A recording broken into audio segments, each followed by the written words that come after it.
పెరిగిపోతున్న పెట్టుబడి ఖర్చు, తరిగిపోతున్న నేలసారం, వెరసి కుదేలవుతున్న వ్యవసాయం, ఈ సమస్యలన్నిటినీ పరిష్కారం ప్రకృతి సేద్యంలోనే ఉందా? అవునంటుంది కేంద్ర ప్రభుత్వం థింక్ ట్యాంక్ నీతి ఆయోగ్.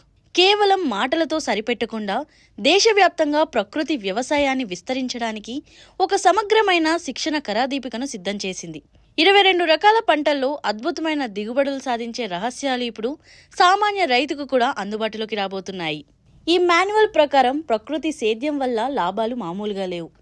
1947లో నేలలో 2.5% ఉన్న సేంద్రియ కర్బనం ఇప్పుడు 0.4% పడిపోయింది.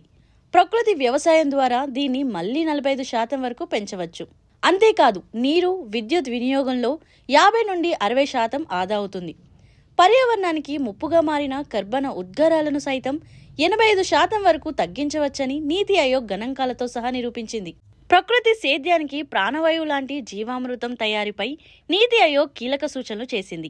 పేడ, గోమూత్రం, పప్పుల పిండి, బెల్లం కలిపిన 48 గంటల్లోనే బ్యాక్టీరియా వృద్ధి చెంది వాడకానికి సిద్ధమవుతుంది.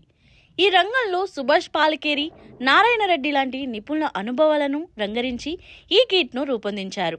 ఇప్పటికే దేశంలో 10 లక్షల మంది రైతులు 9.4 లక్షల హెక్టార్లలో ఈ పద్ధతిని పాటిస్తూ లాభాలు గడిస్తున్నారని నీతి ఆయోగ్ వైస్ చైర్మన్ సుమన్ బెర్రీ వెల్లడించారు. తక్కువ వనరులు, తక్కువ ఖర్చు, కానీ ఎక్కువ ఆరోగ్యం, ఇదే ప్రకృతి వ్యవసాయం ఇచ్చే భరోసా. రసాయనిక రహిత సమాజం దిశగా నీతి ఆయోగ్ వేసిన ఈ అడుగు భారతీయ వ్యవసాయ రంగంలో కొత్త విప్లవానికి నాంది కాబోతుంది.